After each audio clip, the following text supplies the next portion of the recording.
एका ठिकाणी गेले होते आणि दुपारी यायला वेळ झाला, जेवणाचं टायमिंग होऊन गेलं, त्यामुळे जेवायची इच्छा नव्हती आणि चपाती तर शिल्लक होती.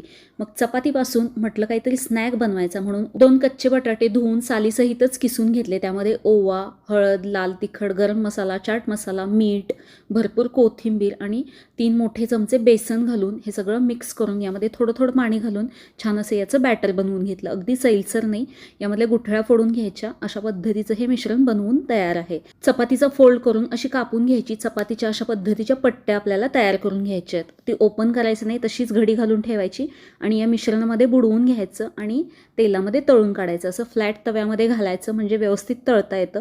आणि जिथे चपाती ओपन आहे तिथे वरून थोडंसं मिश्रण घालू शकता म्हणजे ते कवर होईल. मस्त असं हाय हीटवरती खरपूस क्रिस्पी होईपर्यंत हे तळून काढायचं आहे.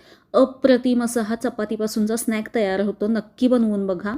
शिल्लक चपातीचे बरेचसेच पदार्थ करता येतात. तुम्ही काय बनवता मला कमेंटमध्ये सांगा. आणि हा मी बनवलेला पदार्थ तुम्हाला कसा वाटला कमेंटमध्ये सांगा. आवडला असेल तर व्हिडिओला लाईक, शेअर, फॉलो करा. परत भेटू एका नवीन रेसिपीमध्ये.